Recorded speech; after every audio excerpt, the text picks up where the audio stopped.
Tes 1 2 3 dicoba tes. Oke, baik. Sebelumnya saya buka dulu ya untuk perkuliahan pada kesempatan sore ini. Selamat sore, assalamualaikum warahmatullahi wabarakatuh. Oke ya, terima kasih. Pada kesempatan sore ini kita kembali berjumpa bertatap muka secara daring untuk melaksanakan perkuliahan untuk mata kuliah studi kelayakan bisnis. Oke, sebelumnya saya ucapkan terima kasih pada kalian semua ya untuk ikut menyimak dalam perkuliahan pada kesempatan sore ini. Oke, saya berharap semoga kalian semua dalam keadaan sehat walafiat, tidak ada kurang satu apapun dan selalu dalam lindungan Allah SWT. Tentunya kita selalu bersyukur ya dan intinya atas nikmat kesehatan yang selalu dilimpahkan oleh Allah SWT. Oke, baik. Untuk perkuliahan pada sore ini kita akan melanjutkan diskusi kita dalam konteks konsep-konsep dari studi kelayakan bisnis, di mana untuk sore ini kita akan menyampaikan materi berkaitan dengan aspek-aspek di dalam studi kelayakan bisnis. Oke. Seperti yang kita ketahui bersama bahwasanya memang terkait dengan studi kelayakan bisnis ini memang dilakukan ya dalam rangka untuk menilai suatu bisnis apakah layak untuk dilaksanakan atau tidak. Dimana di sini tentunya suatu bisnis ini layak dilakukan ketika memang bisnis ini memang sangat prospektif ya. Oke. Nah, di dalam melakukan studi kelayakan bisnis tentunya ada banyak sekali aspek-aspek yang memang perlu diperhatikan agar supaya studi kelayakan bisnis yang dilakukan ini memang benar-benar menghasilkan satu rekomendasi tentang suatu bisnis apakah memang benar layak untuk dilaksanakan atau tidak. Nah, sehingga di sini kita bisa melihat dari aspek-aspek yang ada ya di dalam studi kelayakan bisnis itu.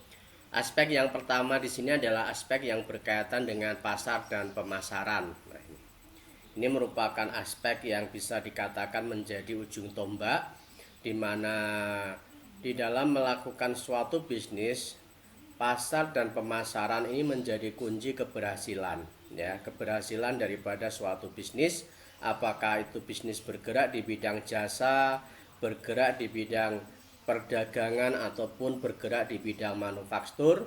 Ketika aspek pasar dan pemasaran ini bisa diperoleh, bisa ditemukan, maka di sini tentunya bisnis akan menghasilkan keuntungan ya dari hasil-hasil penjualan.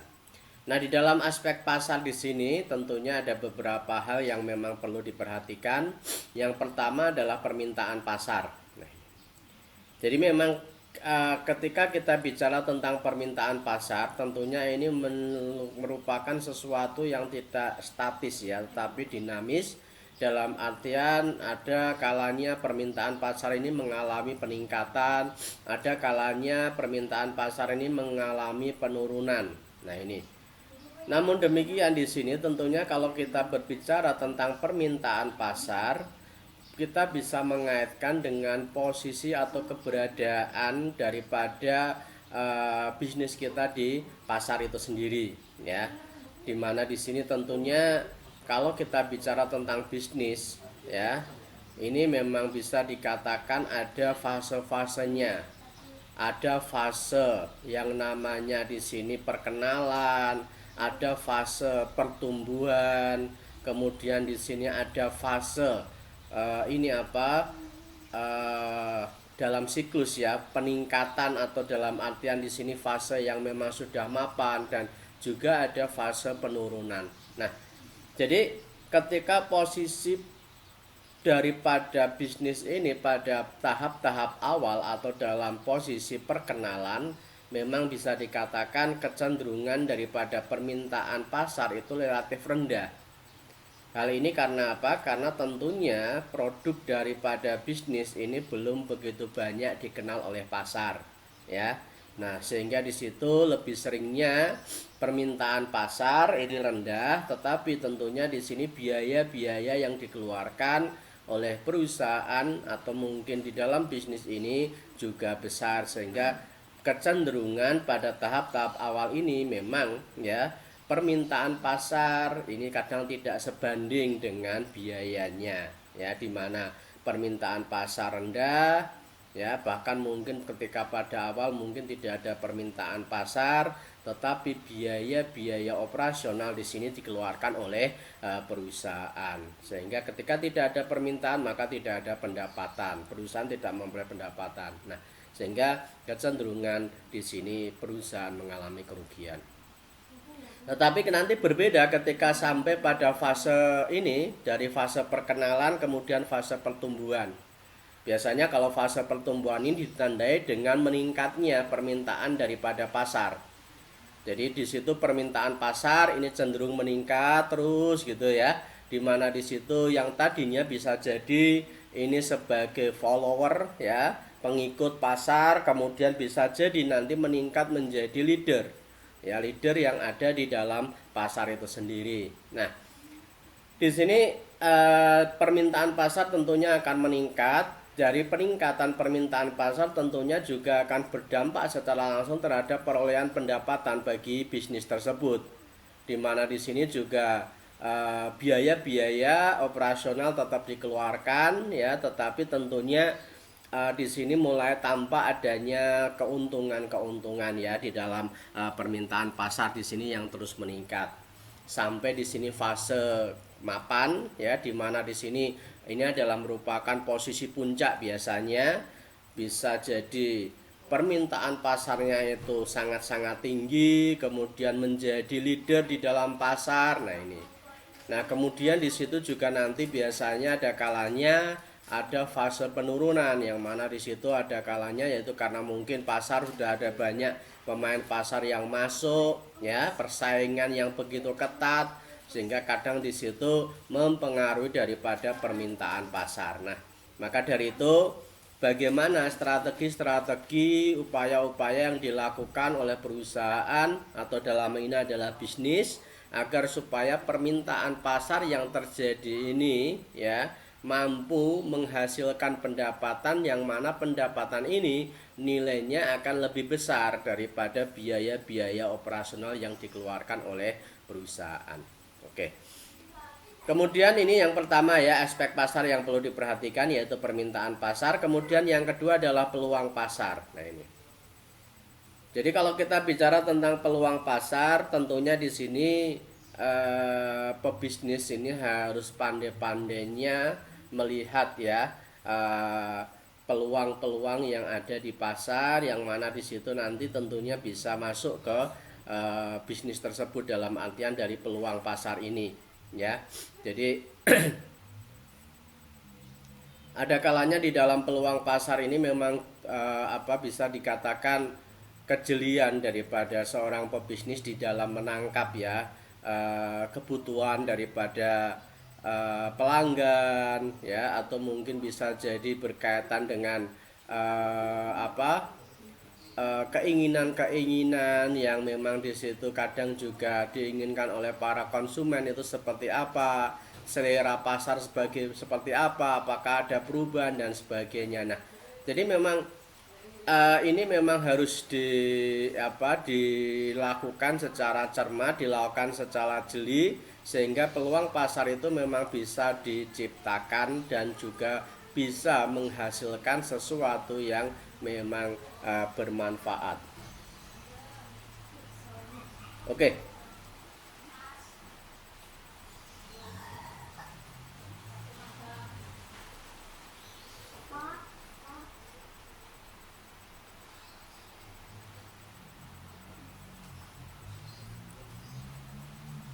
Baik, ini adalah untuk peluang pasar ya. Jadi kita bisa melihat banyak sekali kejelian-kejelian dari para pebisnis yang berhasil ya menangkap daripada peluang-peluang pasar yang ada, sehingga di situ menghasilkan suatu bisnis yang memang bisa jadi ini merupakan sebuah inovasi ya. Nah, ini oke. Kita bisa ambil contoh ya, banyak sekali ya, sederhana saja lah bagaimana kita bisa belajar dari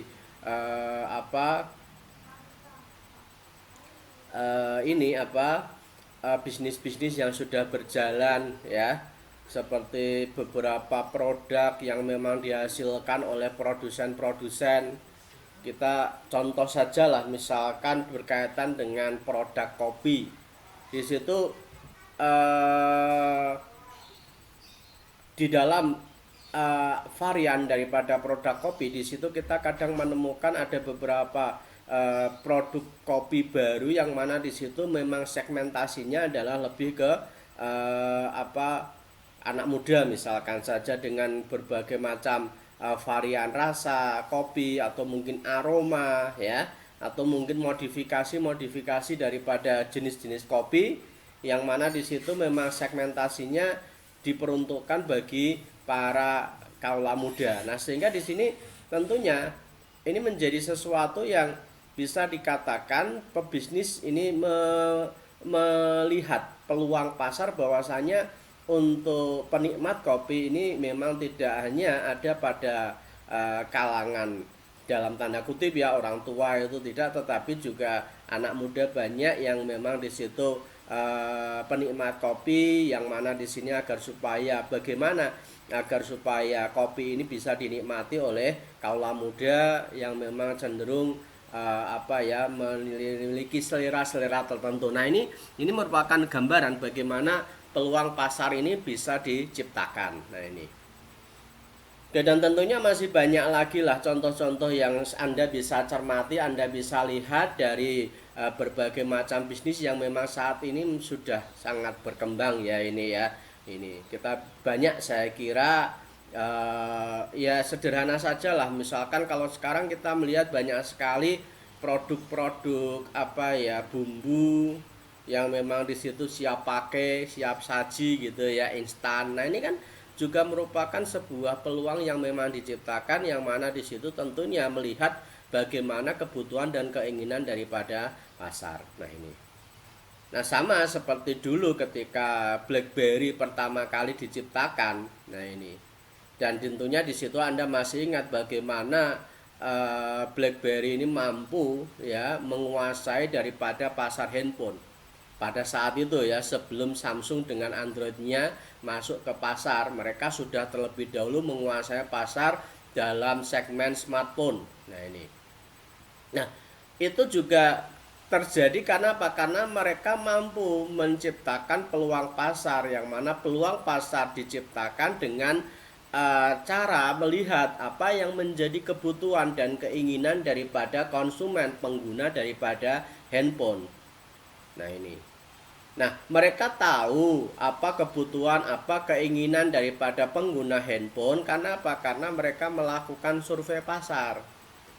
Ya, melakukan survei pasar, ya, penelitian, kemudian di situ mengumpulkan informasi dan data, kira-kira apa sih yang menjadi keinginan, apa sih yang menjadi kebutuhan daripada para pengguna handphone pada saat itu. Apakah cukup dengan SMS, telepon, kemudian memutar lagu, kemudian di situ foto ya. Nah, ini ternyata tidak terbatas hanya sampai di situ saja. Ada kebutuhan-kebutuhan yang memang harapannya smartphone, yaitu di mana di sini handphone yang terkoneksi dengan internet, di mana di sini bisa mendukung daripada aktivitas kerja ya. Sehingga di situ tentunya itu adalah merupakan sebuah peluang. Nah, sehingga ketika mereka mampu mengumpulkan, melihat, mengetahui apa yang menjadi kebutuhan dan keinginan daripada pasar ya, kemudian mereka mencoba menerjemahkan dalam produk, dan ternyata setelah produk ini dihasilkan, ternyata memang karena itu merupakan produk yang diminati, produk yang memang diharapkan oleh pengguna, maka di situ respon daripada pasar ini sangat-sangat positif ya, sehingga mereka dengan waktu yang sangat singkat mampu ya menguasai daripada pasar penjualan handphone, pasar handphone ya. Waktu itu memang ada pemain-pemain lama, tetapi ternyata semua kalah dengan BlackBerry.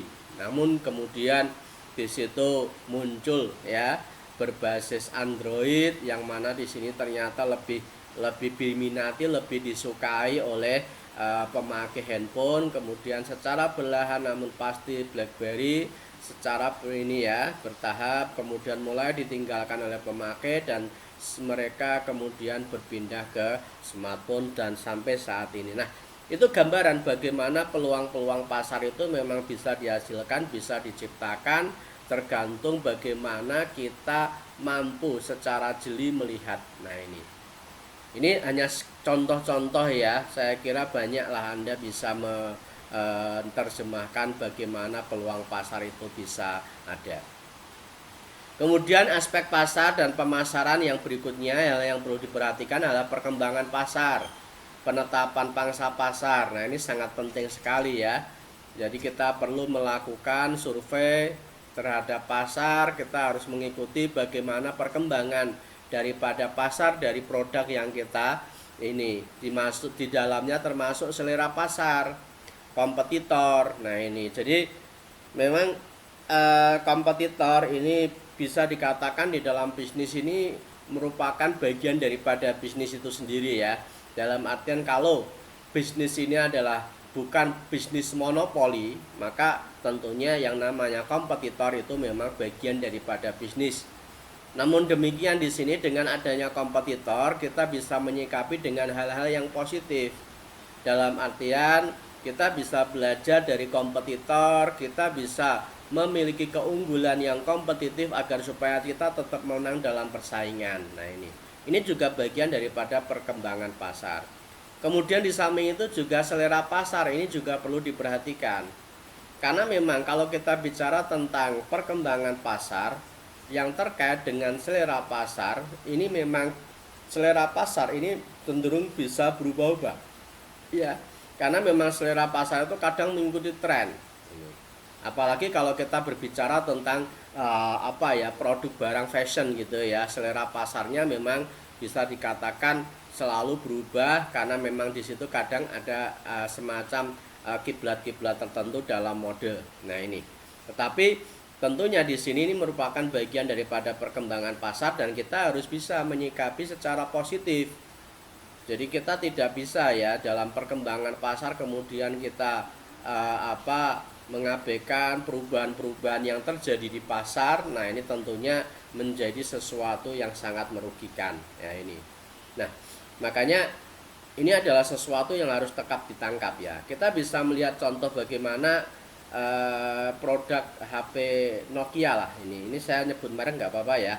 Ini hanya sekedar contoh ya dalam rangka untuk kebutuhan ini ya, kepentingan ini pengetahuan. Pada masanya dulu Nokia bisa dikatakan merupakan handphone yang merajai daripada pasar untuk pangsa pasar Indonesia terutama ya, atau Asia. Nah, di mana orang menggunakan HP ya, di situ mereknya adalah Nokia dengan berbagai macam tipe ya, dengan berbagai macam fitur, semua segmen sepertinya Nokia itu melayani. Nah, ini ya. Nah, mereka terus update produk-produk baru. Kemudian dalam perkembangannya ya, dalam perkembangan yang terjadi, mulai terjadi pergeseran dari handphone menjadi smartphone. Nah, ini. Tetapi ini merupakan perkembangan daripada pasar handphone. Bagaimana selera daripada konsumen itu sudah berubah, tidak hanya sekedar handphone itu untuk alat komunikasi saja, tidak, tetapi mampu untuk mendukung daripada aktivitas kerja. Nah, di sini di dalam perkembangan pasar ternyata ya Nokia sepertinya kurang begitu melihat daripada perkembangan pasar, dalam artian perkembangan pasar yang memang begitu besar ternyata tidak direspon dengan cepat ya, sehingga mereka lambat bergerak ya. Kemudian di situ BlackBerry merajai pasar, kemudian Samsung dengan produk Androidnya juga merajai pasar, dan ternyata di sini Nokia tidak mampu ya mengikuti bagaimana perkembangan daripada pasar, sehingga kemudian mereka terseok-seok. Nah, ini. Dan ada keterlambatan ketika dia menciptakan produk-produk yang dalam tanda kutip ya, apapun alasannya gitu ya, hal yang melatar belakangi, tetapi mereka mengalami keterlambatan ketika masuk ke segmen smartphone ini. Nah, perkembangan pasarnya tidak bisa di ini, sehingga di situ berdampak pada ini ya, produk yang memang tidak laku di pasar. Kemudian yang berikutnya adalah berkaitan dengan penetapan pangsa pasar. Nah, ini jadi produk yang dihasilkan ini nanti untuk pangsa pasarnya itu seperti apa. Nah, tentunya di sini kalau kita bicara pangsa pasar ini tentunya berkaitan dengan segmentasi pasar, posisi pasar ya. Nah, atau mungkin di sini adalah yang berkaitan dengan strategi di dalam penjualan itu sendiri. Oke, baik, itu adalah untuk aspek pasar dan pemasaran, dan ini menjadi aspek yang sangat-sangat harus diperhatikan dalam rangka agar supaya produk-produk yang dihasilkan ini memang memiliki pasar tersendiri. Kemudian yang berikutnya di sini adalah aspek teknis. Nah, di dalam aspek teknis ini memang ada beberapa hal yang perlu diperhatikan. Yang pertama adalah berkaitan dengan lokasi. Nah, ini.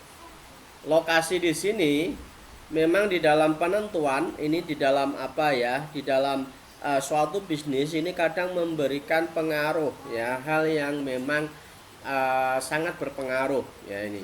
Dimana kalau kita di dalam bauran pemasaran, di situ salah satu unsurnya adalah place atau tempat atau lokasi ya ini.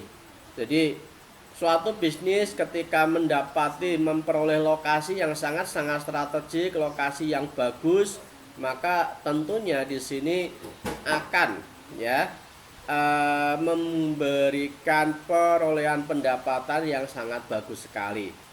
Nah, maka dari itu di sini di dalam penentuan lokasi biasanya ada banyak sekali faktor-faktor yang perlu diperhatikan.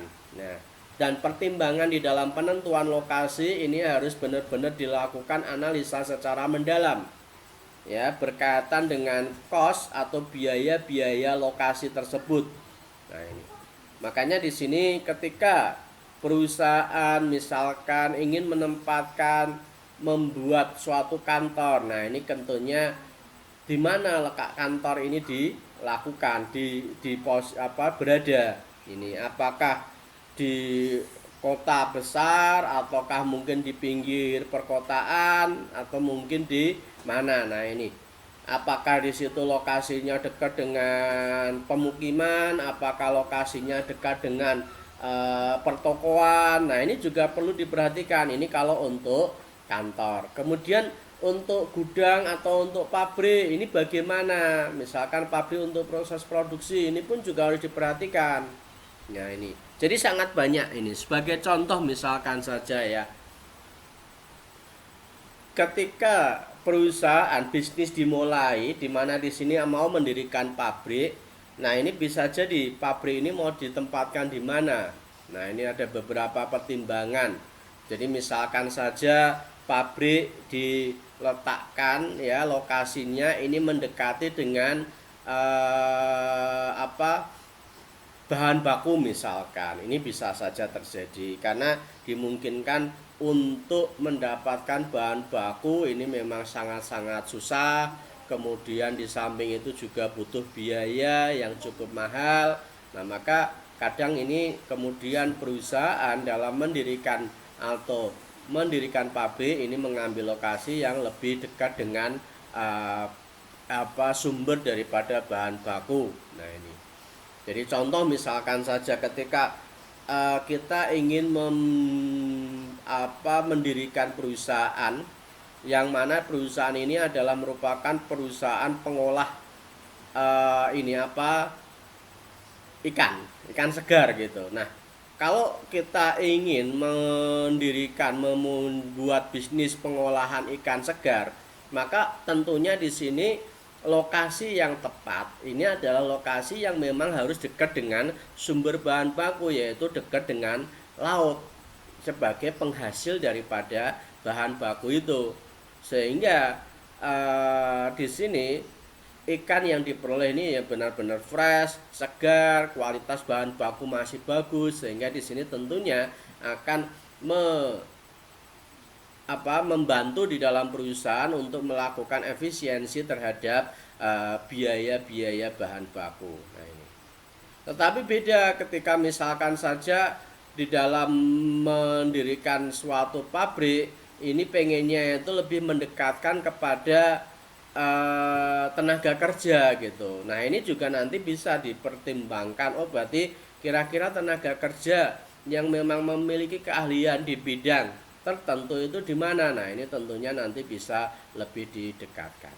Oke. Baik. Jadi ada banyak pertimbangan saya kira ya. Nah, ini makanya hal itu perlu dicermati, manfaat ya, asas manfaat dan pengorbanan yang nanti timbul dari pemilihan lokasi. Tentunya lokasi ini adalah lokasi yang memang memberikan manfaat lebih besar daripada pengorbanan. Nah, ini. Nah, itu. Untuk yang kedua ini sumber bahan baku, ini tadi yang sudah saya sebutkan ya. Makanya kalau misalkan saja kalau kita bicara tentang aspek teknis ini, sumber bahan baku ini menjadi faktor kunci. Nah, kita bisa ambil contoh lah, misalkan saja ketika komoditas tertentu, misalkan rokok ya, rokok bahan bakunya adalah tembakau. Tidak setiap daerah ya yang ada di Indonesia ini menghasilkan tembakau. Hanya daerah-daerah tertentu saja yang menghasilkan tembakau. Misalkan Temanggung gitu. Nah, maka di sini tentunya ya, agar supaya perusahaan ini mampu memperoleh bahan baku, sumber bahan baku yang bagus, maka tentunya perusahaan ini ya tentunya tidak harus ya mendirikan perusahaan di lokasi itu, tidak, karena memang di dalam membuat rokok ini juga ada kombinasi dari berbagai macam ini jenis tembakau. Nah, makanya di sini di daerah Temanggung itu bisa didirikan gudang-gudang yang menampung daripada bahan baku itu, yang mana mereka membeli langsung dari petani tembakau. Nah, kemudian nanti dikirim. Nah, ini adalah gambaran bagaimana di dalam proses aspek teknis terkait dengan sumber bahan baku tadi. Oke. Kemudian yang berikutnya adalah berkaitan dengan kapasitas produksi. Ini kapasitas produksi ini pun juga menjadi sesuatu yang sangat-sangat penting yang perlu diperhatikan. Jadi kapasitas produksi ini memang sebisa mungkin menghasilkan kapasitas produksi yang optimal ya. Tetapi hal yang perlu diperhatikan di dalam penentuan kapasitas produksi ini adalah permintaan pasar. Ini berkaitan dengan permintaan pasar. Nah,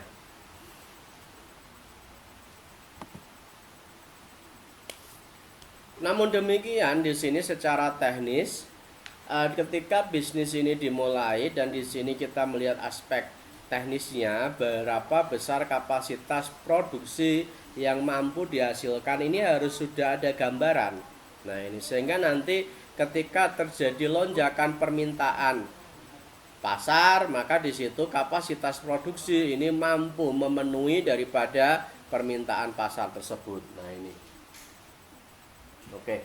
Jadi ini adalah gambaran bagaimana tentang kapasitas produksi itu. Nah, ini.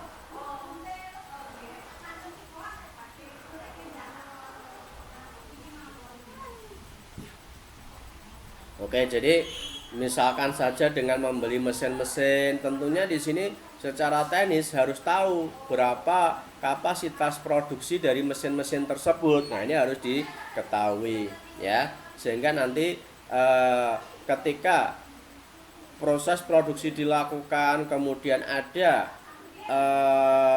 permintaan pasar yang meningkat, tentunya di sini kapasitas produksi ini memang mampu memenuhi daripada permintaan pasar, itu harapannya. Kemudian yang berikutnya adalah berkaitan dengan manajemen persediaan.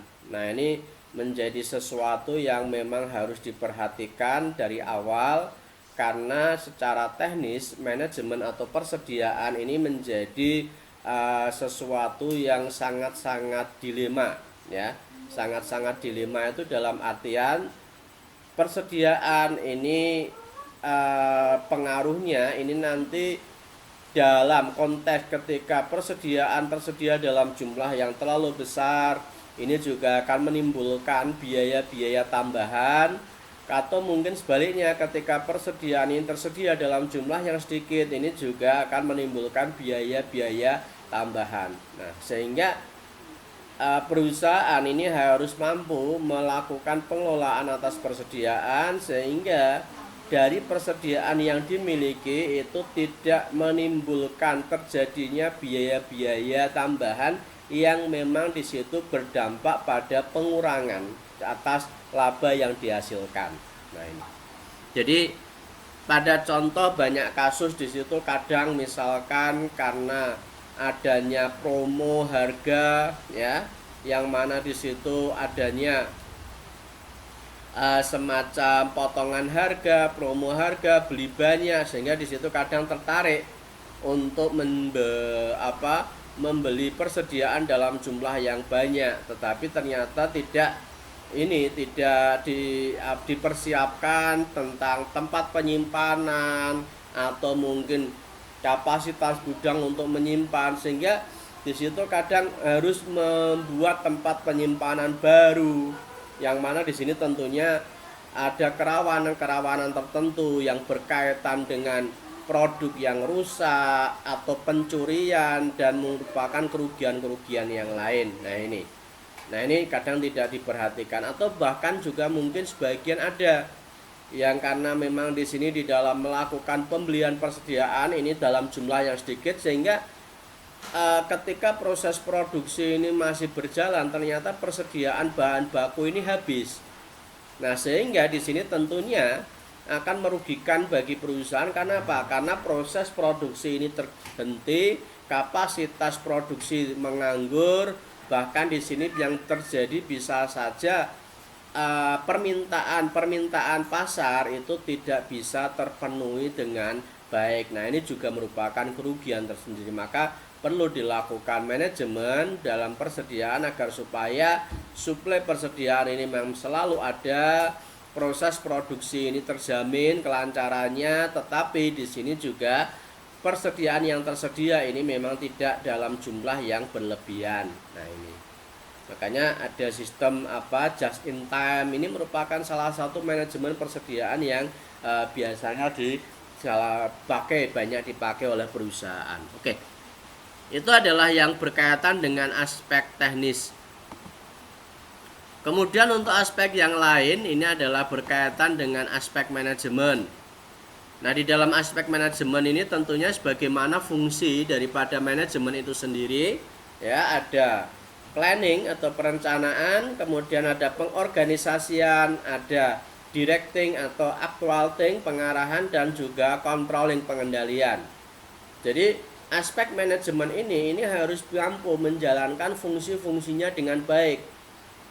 Proses perencanaan atau planning ini merupakan tahapan awal yang memang menentukan ke depan dalam artian tujuan-tujuan yang ingin dicapai. Ini memang tertuang di dalam perencanaan, aktivitas-aktivitas apa saja yang harus dilakukan di masa yang akan datang. Ini pun juga merupakan bagian daripada perencanaan. Nah, sehingga dengan perencanaan yang baik, maka tentunya di situ akan menghasilkan ya pencapaian tujuan-tujuan organisasi yang baik. Tetapi di sini hal yang tidak perlu diperhatikan di dalam perencanaan ini harus ada pengorganisasian.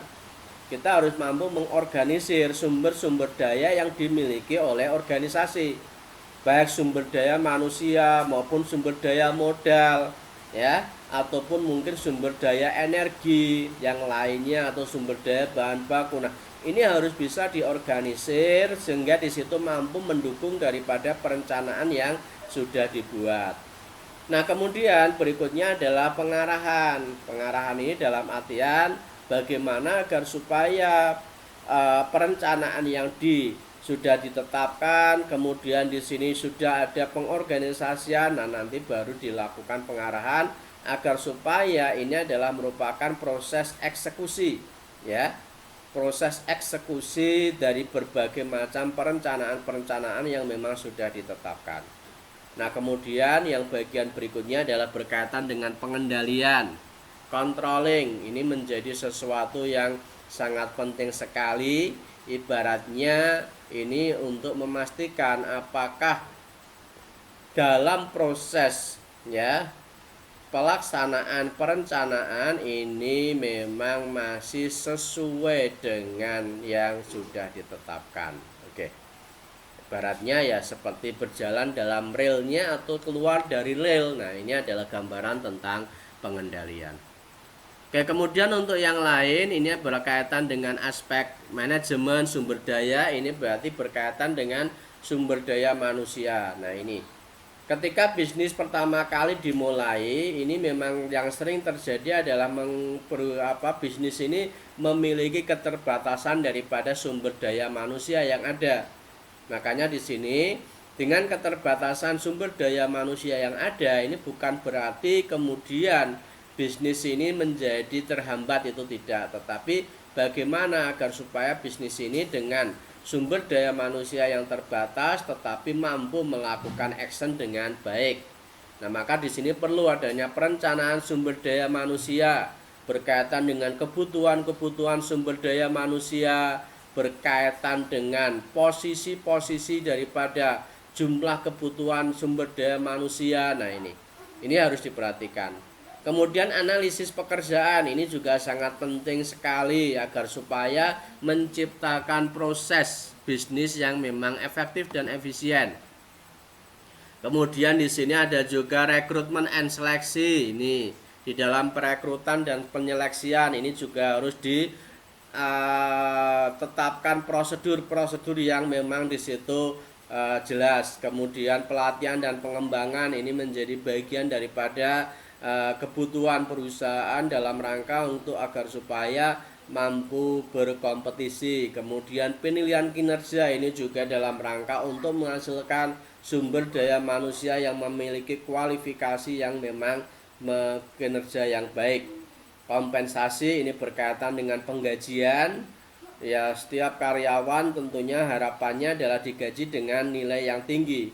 Tetapi tentunya gaji ini juga memang harus disesuaikan dengan kemampuan daripada perusahaan. Namun demikian tentunya di sini kita harus memperhatikan aturan-aturan, ketetapan-ketetapan daripada pemerintah tentang penggajian, sehingga di sini tidak ada masalah berkaitan dengan sumber daya manusia. Tentunya ini sangat-sangat merugikan ya apabila ketika ada demo yang mana tuntutannya adalah kenaikan gaji. Nah, tentunya sangat merugikan perusahaan ya. Ini kemudian karir ini berkaitan dengan sumber daya manusia itu, kemudian pemberhentian. Nah, ini adalah merupakan sesuatu yang apakah pemberhentian ini adalah karena ada pelanggaran-pelanggaran ataukah memang sudah sampai pada masa purna tugas. Oke.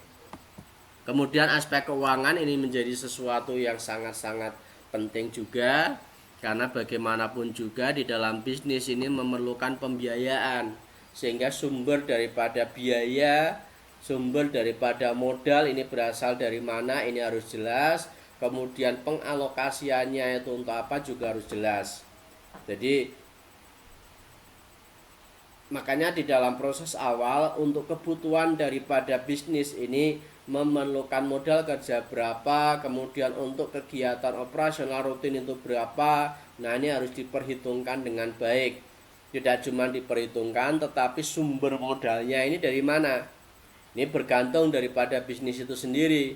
Ketika bisnis ini adalah bisnis perseorangan, ya tentunya sumber daripada modal ini berasal dari perseorangan. Tetapi ketika perusahaan ini adalah persekutuan, maka sumber modalnya ini bisa berasal dari lebih dari satu orang.